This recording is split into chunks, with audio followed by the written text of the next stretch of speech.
বন্ধুরা, তোমাদেরকে চাইলাম, এটিও একটি করুণ খুবই। এটি আমার বাপের বাড়ির ঘটনা।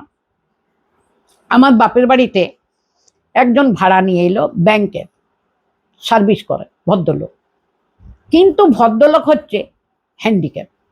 আমাদের দিলাম, তখন বউটি দেখতে এসেছিল, দেখি নাই যে উনি হ্যান্ডিক্যাপ, তাইলে দিতাম না। কেন বলছি, কেন দিতাম না এবারে, যে হ্যান্ডিক্যাপ বলে নয়, দেখে ভীষণ কষ্ট, রাতের ঘুম চলে যাবে আপনার। যারা অসুস্থ রুগী, আমিও রুগী হয়ে যাব তার সঙ্গে, এই জন্য দিতাম নাই, যে হ্যান্ডিক্যাপ বলে নয়। কারণ ধরুন, সে হেঁটে যেতে পারে না, তার ওই কষ্টটা দেখার মতন শক্তি থাকা চাই মনে। দিয়ে আমার বাপের বাড়িতে তখন আমি ছিলাম, আমার তখন বিয়ে হয়ে গেছে, শ্বশুরবাড়ি থেকে আসতাম আমি। শ্বশুরবাড়ি থেকে এসে গঙ্গার বাড়িতে ভাড়া নিয়েছিলাম, আসতাম যেতাম। তখন আমার বোনরা দিয়েছিল ভাড়া, তখন বলছে দিদি দিয়ে ফেলেছি। তখন তো বলে নাই আমার স্বামী হ্যান্ডিক্যাপ, ও দেখতে এলো, দেখতে এসে বললো আমার একটি মেয়ে, আমরা স্বামী স্ত্রী, আমার স্বামী ব্যাংকে চাকরি করে। বললো পায়ে একটু প্রবলেম আছে, যে পায়ে একটু প্রবলেম আছে ওটা কোনো ব্যাপার নাই। এ দেখো ছিল যে এত বড় প্রবলেম, সেটা কিন্তু জানা ছিল না।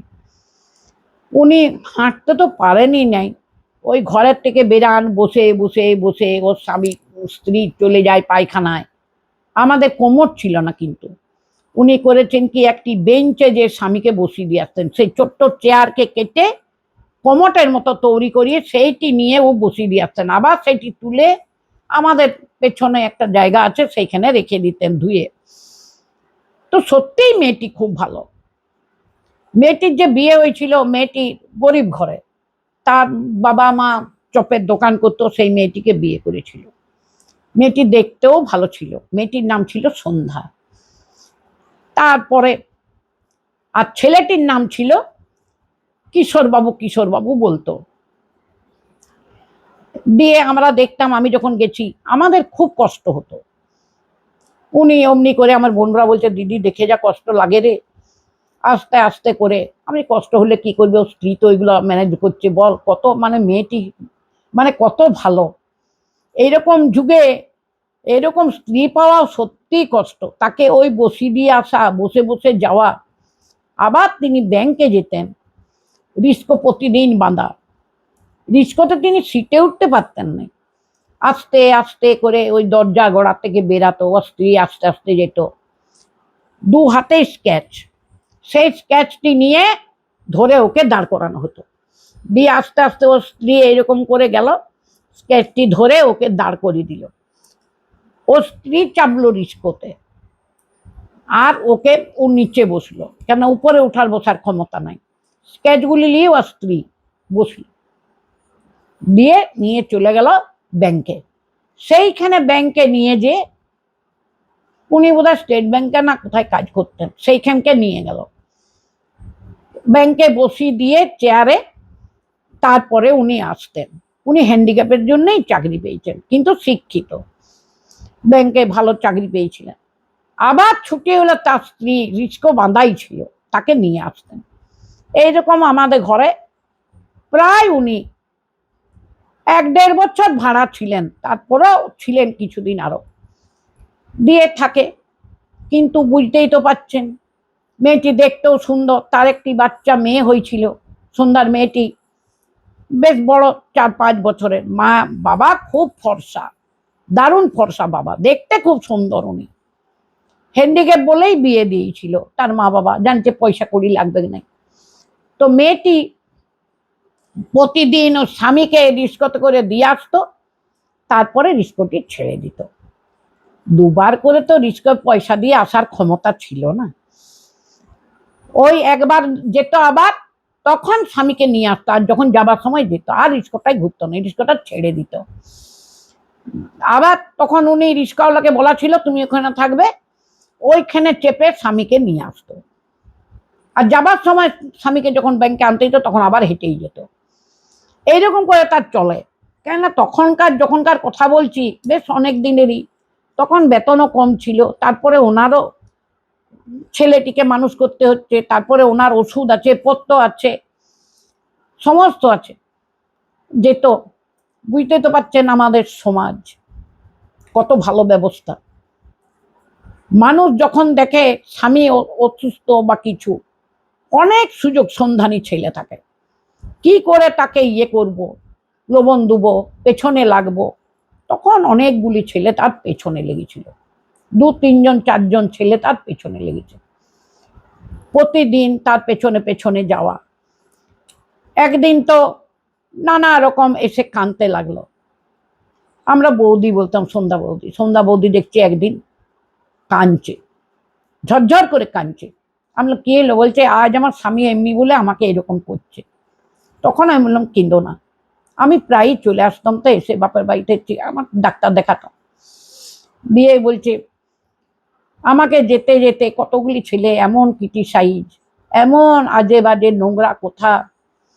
আমি ওকে বৌদি বলতাম, কিন্তু আমাকে দিদি বলতো, দেবলাদি। বলছে এত নোংরা কথা না শুনতে পাচ্ছি না, আর স্বামীর কাছে তুলবো কি করে? স্বামীর কাছে তুললে তো খারাপ লাগবে না তার, যে আমি পঙ্গু, আমার স্ত্রীকে আমি রক্ষা করতে পারছি না। তার জন্য বলি না দেবলাদি, ওর কাছে কোনো কথা বলি না। আমার স্বামীও শুনলো, বলছে ঠিক আছে। তারপরে একদিন আমি বললাম চলো আমি যাচ্ছি, ওর সঙ্গে গেলাম, ছেলেগুলিকে দেখিয়ে দিল। আমি যে ভদ্রভাবেই বললাম যে দেখো তোমরা ওর সঙ্গে রাখছো, দেখেছো তো ওর স্বামীকে এরকম। না আমরা কিছু করি নাই, আমরা কিছু করি নাই, সে আমাদের কাছে মানে নানা রকম করলো। চলে এলাম, অবদ্ধ ছেলেদের সঙ্গে কি কতগুলি ছেলে ছিল তখনকার, অমনি কোনো মেয়ে পেরালে ক্রিটিসাই আর করতো। আমাদিকেও কতবার করেছে, একাধবার, তবে আমার সঙ্গে খুব একটা পারে নাই, কেন আমার বাবা আছে জানে। বাবাকে আমরা সব কথা বলতাম না, কেন বাবা হুড়মুড় করে লেগে যাবে, কাজ যাবে, কোথায় কি হবে। এখনকার ছেলে তো সম্মান দিতে তো জানে না। এখনকার ছেলেই বলুন, আমি যখনকার কথা বলছি তখনকার ছেলে কেউই মানে ধরুন মানে সেই রকম ছেলে নয়। দিয়ে তাকে নানা রকম, যেত বেচারি যখন বিকালবেলায় আনতে, ও 5টার সময় বেরিয়ে যেত, যে একটু দাঁড়াতো স্বামীকে নিয়ে আসতো। তখন ছেলেগুলি তখন ধরুন একটু ফাঁকা, তারপরে রিস্ক করে স্বামীকে দিয়ে একটু সবজি বাজার, তখন মাচানতলায় বাজারটা ছিল না, তখন এইদিকে সবজি বাজারে, আর মিউনিসিপালিটির ভিতরের যে বাজার সেইটা ছিল বহুদিন, সেইখান থেকে একটু সবজি কিনে এনে স্বামীর জন্য এর জন্য কিনে আনতে হতো। ওকে একাই সব করে বেড়াতে হতো বেচারিকে। দিয়ে একদিন দেখছি আসছে, খুব কাঁদছে। আমি বললাম কি হলো আবার? হাউ হাউ করে কাঁদছে স্বামীকে অফিস থেকে। বলছে আজকে আমি ইয়েতে করে আনছি শাড়িটা পরে, না 2টো ছেলে এগিয়ে এলো, এগিয়ে এসে আমার শাড়িটা ধরে গায়ের থেকে খুলে দিল। আমরা খুলে দিল কাপড়টা, বলছে এরকম করে ধরে টান দিয়ে আমার কাপড়টা ঝিকে দিল। তখন আমি বল তুমি থানাতে যাও, এইরকম করে প্রতিদিন ছেলেগুলো অত্যাচার করছে ওকে, নানা রকম, তুই ওকে ছেড়ে দে, আমরা তোকে সুখে রাখবো, এইরকম নানা রকম। একা মানুষকে পেলে যা হয়, সে এখানে ভাড়া দিয়ে থাকে, তার অন্য জায়গায় গিয়ে। আর ছেলেটির মামা ঘর ছিল এখানে, তো মামা তো দেওর দিকে বলেছে, বলেই কি করবে, যে এইরকম করে, তারাও বলেছে দেখবো, কিন্তু কে কার মাথায় এগুলো নেয়। নিয়ে এইরকম করতে করতে কিছুদিন গেল, কাপড় খুলে দিল, কানতে লাগলো, আঁচলাটা ধরে টেনে দিয়েছিল, তো বুকের থেকে কাপড়টা সরে গেছিল, এমন ভাবে টেনেছিল। তারপরে থাকতে থাকতে হঠাৎ দেখি 2-3 দিন কিছু বলেনি বউটি, আর সন্ধ্যা বৌদি কিছু বলেনি। 2-3 দিন ও স্বামীর কানে গেছে, দিয়ে স্বামীকে সেদিন কাপড়টা ইয়ে, নাহলে স্বামীকে বলতোই নি, দিয়ে স্বামীর কাছে গেছে, দিয়ে স্বামী বলেছে চুপ করে যাও, কি করবে বলো, আমি তো পঙ্গু। দিয়ে আমাদের কাছে কাঁদতে লাগলো ওর স্বামী, আমি তো পঙ্গু, তুমি চুপ করে যাও। আমাদের থানায় যাক একবার। আমার কর্তাও বললো চলুন থানাতে, আমি বৌদি নিয়ে যাচ্ছি, আমরাও যাচ্ছি। ওর স্বামী বললো থানায় যেতে হবে না, এই জিনিসটা নিয়ে তারা আরো বেড়ে যাবে থানায় গেলে। আমরাও বুঝে দেখলাম উনি ঠিক একটা শিক্ষিত লোক, পঙ্গু হলে কি হবে, থানায় গেলে আরো বেড়ে যাবে, তখন ওকে বেশি কিছু করবে। আমি ঠিক আছে। তারপরে ওনার স্বামী তার কাপড়টা টানার 2-3 দিন পরে হঠাৎ দেখছি বাড়িতে আমাদের পুলিশ এসে গেছে গাড়ি নিয়ে। কি ব্যাপার? দিয়ে পুলিশ এলো, বলছে হ্যাঁ এইরকম, এই নাম করে, দাদার নাম করে, দাদার নাম কিশোর বাবু ছিল, এরকম কিশোর দত্তর বাড়ি এইটা কি ভাড়া থাকেন এখানে কিশোর দত্ত? আমি বললাম যে হ্যাঁ উনি তো ভাড়া থাকেন। বলছে উনি কোথায়, ওনাকে বার করুন। আমি বললাম বার করবো মানে?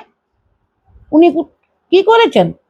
না এইরকম ছেলেটিকে এমন মেরেছে, মানে যে ছেলেটিকে মেরেছে সে ছিল এক পুলিশ অফিসারের ছেলে। আমি তাই নাকি? তার ভিতরে একটি। তখন সন্ধ্যা বৌদি বেরিয়ে এলো, বলছে কি ব্যাপার, কাকে মেরেছে? না বলছে এরকম ছেলেটাকে একটি মেরেছে, একজন পুলিশ অফিসারের ছেলে আর একজন।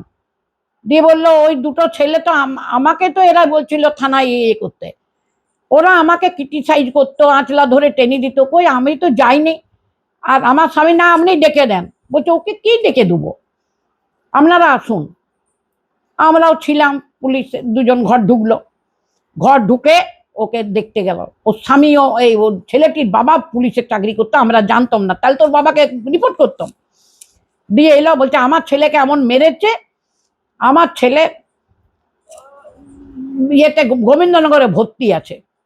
না গোবিন্দনগরে মেরেছে মানে? মেরেছে এখন। বলছে আপনি আসুন। আমার স্বামী বললো, বলছে আপনি আসুন, এসে দেখে যান, ওনাকে ধরে নিয়ে যান, মেরেছে মনে হয়, খুব জোর মেরেছে, আসুন। দিয়ে ওর বাবা পুলিশ দুজন তখন দাদা ঘরে বসে আছে, দিয়ে এসে ধরলো। সেদিনটা ধরুন রোববার, শনিবার বিকাল দিকে ওদিকে মেরেছে বেধড়কা। কে যে মেরেছে তাও জানি না। দিয়ে এলো, দিয়ে ওনাকে দেখেই থতমত। বলছে ইনি হ্যান্ডিক্যাপ? না বলছে হ্যাঁ। বলছে দেখুন তার জন্য তো ডেকে নিয়ে এলাম, আপনারা এসে দেখুন কোন মানুষটা মেরেছে। তখন দেখেই তো অবাক। দিয়ে বলছে এরকম ভাবে মেরেছে, আমার ছেলে তো দেখুন গা হাত ভেঙে দিয়েছে, হাত অপারেশন করতে হবে আমার ছেলে, এমন ভাবে মেরেছে, হাতগুলোকে ভেঙে দিয়েছে, খুব মেরেছে আমার ছেলেকে। তখন আমি রেগে বললাম, পুলিশে হোক যেই হোক, আমি বললাম মেরে ভেঙে দিয়েছে, একটা মেয়ের বুকের কাপড় খুলে দেয় কি করে? বলছে আপনারা থানায় রিপোর্ট করলেন না কেন? আমি ওইটাই তো ভুল হয়েছে, ওনার স্বামী পঙ্গু, ওনার স্বামী বারণ করেছে যে করতে যেন, যদি আরো বেড়ে যায় ছেলে ছোকরার দল, সেই ভয়ে করিনি। এসে মেয়েটা কাঁদতে আরম্ভ করেছে। দিয়ে তখন বলছে এরকম কাজ? পুলিশরা বলছে হ্যাঁ। তারা দেখলো, দেখেই বলছে এই মানুষটা কি করে, পা গুলাও দেখলো সরু সরু ইয়ে করে, সত্যিই তার হ্যান্ডিক্যাপ। সেই তারপরে তারা আবার অফিসকে গেল, যে বলছে এই যে কিশোরবাবু যিনি কি হ্যান্ডিক্যাপ? বলছে হ্যাঁ অনেকদিন ওকে হ্যান্ডিক্যাপের জন্যই চাকরি। তখন ওর বাবা ছেলের কাছে গেল, বলছে এই উনি তো হ্যান্ডিক্যাপ। ছেলে তখন গোবিন্দকে ভর্তি, দু বন্ধুই ভর্তি আছে। দিয়ে তখন যে ছেলেটি কাপড় খুলেছে তারই হাতগুলো ভেঙে দিয়েছে। দিয়ে তখন বলছে হ্যান্ডিক্যাপ, তোকে মারলো কি করে? বলছে না ও হ্যান্ডিক্যাপ নয়। ওর ছেলে বলেছে হ্যান্ডিক্যাপ নয়। আমার বড় সাথে গেল গোবিন্দনগর ছেলেগুলিকে দেখতে, কেন ওনার তো ওই রকম। আর আমার বাবাকে বললাম যেতে হবে না, আমার স্বামী গেছিল, দিয়ে গেল। তখন আমি বললাম আমিও যাই, দেখে আসি গা। দিয়ে তারপরে সন্ধ্যা বৌদিকেও নিয়ে গেলাম। আমি মেয়ে ছেলে যাচ্ছি, তাহলে সন্ধ্যাকে নিয়ে গেলাম। দিয়ে ওর ছেলে বলছে তুমি আমার স্বামীকে দেখেছ? না হ্যাঁ আমার স্বামীকেই দেখেছি। দিয়ে জোর গলায় বলছে পুলিশ দিকে ওর বাবাকে, ওনার স্বামী আমাকে মেরেছে। স্বামীতে মারলো। তখন একটু অবাক হয়ে গেছে, বলছে আমার স্বামী কি করে মারবে? আমরা বললাম তোমার কোথাও ভুল হচ্ছে। বলছে আমাদের কোনো ভুল নাই, ওই চেহারা একই, ওই লাঠিটা করে আমাদেরকে ধরে ধরে পিটিয়েছে। ওই তখন ও একটা লাঠি ছিল, লাঠির সেই হ্যান্ডিক্যাপদের এগুলা ও দুটো নিয়ে চলে, বলছে একটা ছিল কাছে, ওই একটাতে করে আমাদেরকে মেরেছে, মাথায় মেরেছে। তখন তো পুলিশ ইয়ে করে বলছে না তোমাদের ভুল হচ্ছে, অন্য ছেলেকেও বদমাইশি করে লাঠিটা নিয়ে যে মেরেছে, এটা হতে পারে না। দিয়ে পুলিশ ইয়ে করছে, তখন আমরাও বললাম যে তোমাদের ভুল হচ্ছে বাবা কোথাও, ওই দুটো ছেলেকে। কিন্তু ধরো তোমরা একটা মেয়ে ছেলেকে কেমন ভাবে লেগেছে বলো দেখিনি, এইভাবে কেউ করে? তার বাবারও শুনলো, তার বাবাও তাকে বারণ ইয়ে করলো, দিয়ে ভালো হয়েছে। পুলিশ টুলিশ এলো, তখন বলছে না তোদিকে অন্য কেউ মেরেছে। ছেলেগুলো কেন বলছে যে না ওর স্বামী মেরেছে একটা। দিয়ে কেসটা ইয়ে হতে উকিল ইয়ে করলো আর করলো, বলছে উনি হেনরিকে মারবে কি, তোমাদিকে হয়তো কারুর সাথে রাগ ছিল, তারাই মেরেছে। দিয়ে এইভাবে কেসটা ডিসমিস হয়ে গেল। যেহেতু কোনো ও তো মারেই নাই, কিন্তু কে যে মারলো সেটা মানে পুলিশও উদ্ধার করতে পারে নাই, পুলিশও দিয়ে ছেড়ে দিল। ছেলেগুলোকে হয়তো অন্য কেউ মেরেছে, বলছে ওই হ্যান্ডিক্যাপের যে ইয়েটা কেসটা দিয়েই মেরেছে বলছে। কিন্তু পুলিশে ইয়ে করে ওইটা বললো আর তোমরা ইয়ে করবে না, ভালো হয়ে গেল। ছেলে দুটি মাথায় লেগেছিল আর ছেলেটার একটা হাতকে ভেঙেছিল, প্লাস্টার করতে হয়েছে। যে হাতটা দিয়ে কাপড়টা খুলেছিল সেই হাতটাই ভেঙে দিয়েছে। তখন আমি বললাম ভগবান আছে, ভগবান নিশ্চয়ই আছে, নালে ওই হাতটা ভাঙলো কে? ভালো হলো। তারপরে কেসটি মিটে গেল। তার মাসখানেক হয়ে গেল, সেই ভগবানকে আমি ধরেছিলাম যে ভগবান হাতটা ভেঙে দিয়েছিল। এইবারে একটুকু খুব আনন্দও লাগবে যে হ্যাঁ ভগবান ছিল। ও কিন্তু সন্ধ্যা বৌদি কোনোদিন বলে নাই যে ওর স্বামীরা যমজ ভাই। কেন জানলাম শুনুন, একদিন ওর দেওর আসতোই না, ওর দেওর থাকে রোজ চন্দ্রকোনায় মাস্টারি করে, এখন ক সেকেন্ডের ছোট ওর স্বামীর থেকে, হুবহুব এক চেহারা। হঠাৎ সকালবেলা এসে ও পালিয়ে যায় থেকেই, যদি বৌদির কাছে মানে আসে একবেলা থেকে পালিয়ে যায়, আমরা দেখতে কোনোদিন পাইনি। হঠাৎ আমি ছাদে ঘুরছি, আমাদের একতলার ছাদ ঘুরছি, হঠাৎ দেখছি ঘর থেকে কে বেরাচ্ছে, মাথায় সবসময় টুপি আর মোটর সাইকেল আছে, মোটর সাইকেলটা ঘর ঢুকিয়ে রেখেছিল, বাইরে মোটর সাইকেলটা, হেলমেটটা মাথায় দেয়নি। সন্ধ্যাবধি দেখছি হেলমেটটা, যেমনি হেলমেটটা এমনি করে নিয়ে মুখটা তুলে দিতে, তখন আমি দেখেই অবাক যে পুরা কিশোর দা। আমি তো তখন থতমত খেয়ে গেছি, এটা কিশোর দা, এই মোটর সাইকেল চালাচ্ছে কি করে? তখন আমি ছুটতে এসে নেমে আমি পুরো দেখেছি। দেখে আমি আমার স্বামীকে বলছি জানো পুরো কিশোর দা মোটর সাইকেল চালা। বলছে তোমার মাথাটা খারাপ হয়ে গেছে, পুলিশদের মতন। আমি বলছি হ্যাঁ আমি নিজে দেখলাম। তারপরে এসে ও চলে গেল। তখন সন্ধ্যা বৌদিকে আমার আমি যখন বললো বৌদি ওইটি কে যে এসেছিল, না আমার দেও। আমি বললাম বৌদি সত্যি করে বলো তো ওরা কি যমজ ভাই? না হ্যাঁ। তখন আমি বললাম তাহলে ওই মেরেছিল? না বলছে হ্যাঁ, ওর ভাইকে ফোন করেছিল যে একবার আয়।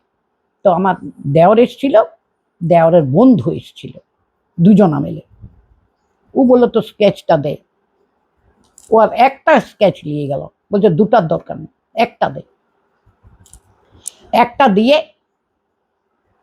ঠিক রাত্রেবেলায় ছেলেগুলো ইয়ে থাকে, ওই স্কেচ নিয়েই ও তখন যে মেরেছে। স্কেচটা নিল, দি কোনো রকম করে হেঁটে হেঁটে, আমি তাদের সন্দেহ হয় নাই যে হাঁটছে, ও হাঁটতে পারে না। বলছে না, তখন ওরা দুজনেই ছিল ওখানে গল্প করছিল। আমি যে মেরেছে কটার সময়, না তখন 9টা 9:30 রাত। ওরা এসেছে কেননা সব ছেলেগুলো চলে গেল তখন মেরেছে।